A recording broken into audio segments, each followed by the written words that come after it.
We hope you're ready for some rankings. Welcome to League Unlocked, because the preseason rankings are now officially going to be going on for a long time, because the rosters are basically all but finalized in the LCS and the LEC. Still waiting on that jungler for Schalke. But other than that, we know who's going to be hitting the Rift for the 10 teams in NA and EU, which means player rankings, power rankings, and just getting every preseason prediction completely wrong ahead of the inevitable spring split, which actually starts in January.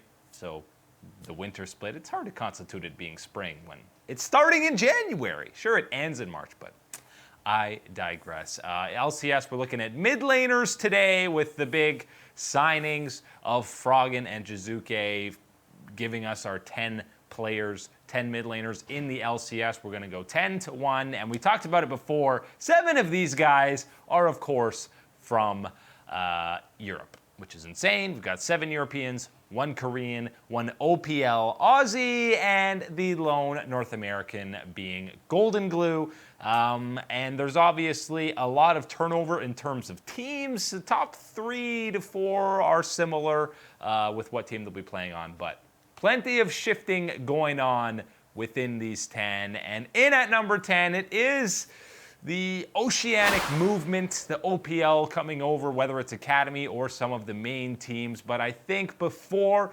Ryoma actually proves himself on this LCS stage, he's hanging in at number 10. And there's really no completely outclassed mid laner, I don't want to say. Ryoma was really solid in the OPL. He showed up at Worlds play-in, so I don't think he's going to be completely destroyed and getting flame horizoned in any of these games. But when you compare him to the other 9, I think he probably is the weakest based on just being on that minor region. Ica, I mean, he's been in a minor region as well. He hasn't really played in the LEC since way back in 2016, I think, when he was on Elements. So usually we're used to these 17-year-old up-and-comers starting and debuting from Europe, but not the case. He's been around for a long time. He did destroy the regional games that he played in, but still, he's in at number 9. Golden Glue, the lone North American, is in at number 8. He deserves an LCS start, but I don't know if he deserves to be ranked any higher than number 8. At least initially, things might change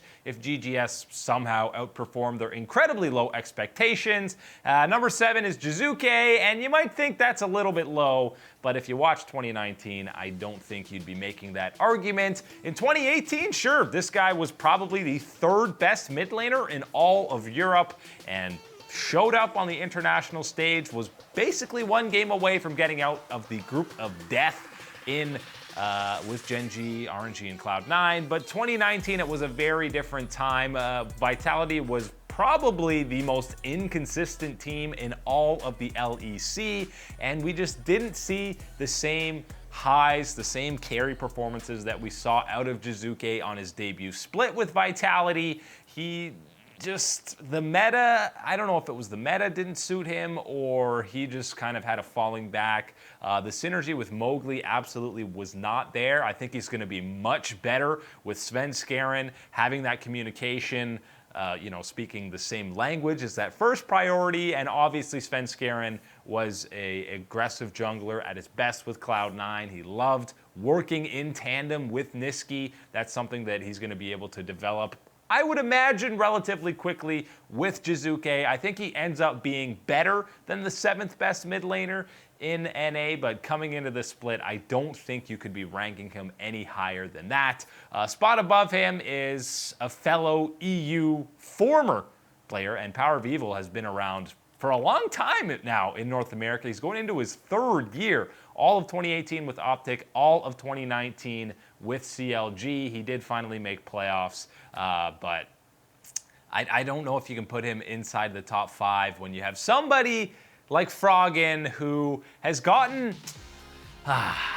he is stuck on not being on great North American teams and always performing well, and then the argument comes up, well, are these really just empty stats he's putting up? Is he a KDA player? But his damage numbers, his kill participation are always among the top and upper echelon of mid laners, even if his team is hovering around a 500 record. I stand by the fact that this is probably his best team that he's played on in North America. This guy got MVP votes in the summer split, even though Golden Guardians didn't even make playoffs in summer. So that really just speaks the testament of how consistent and how reliable. This guy just never has a bad game. You rarely see a performance that you can look at and say, Froggen cost his team this game. They would have won if he performed better. That has almost never been the case throughout his entire career, and that has stayed true in North America, and that's why he's in at number 5 for this season, just ahead of Power of Evil. I think you're more confident in what he has done.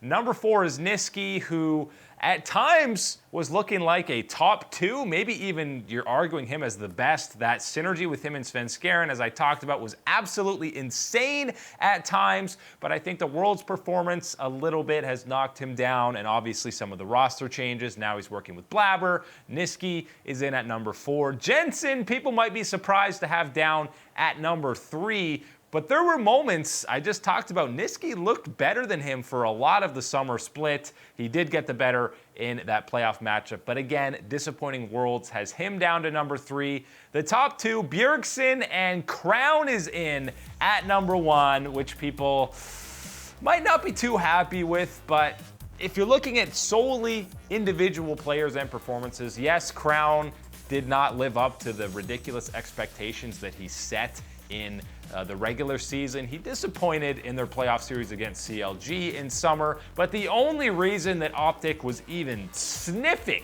a playoff berth was because of Crown carrying, I'm going to say, at least 7 out of their 9 regular season wins, and then in the tiebreakers as well, they went 2-0 in those. It was largely on the part of Crown.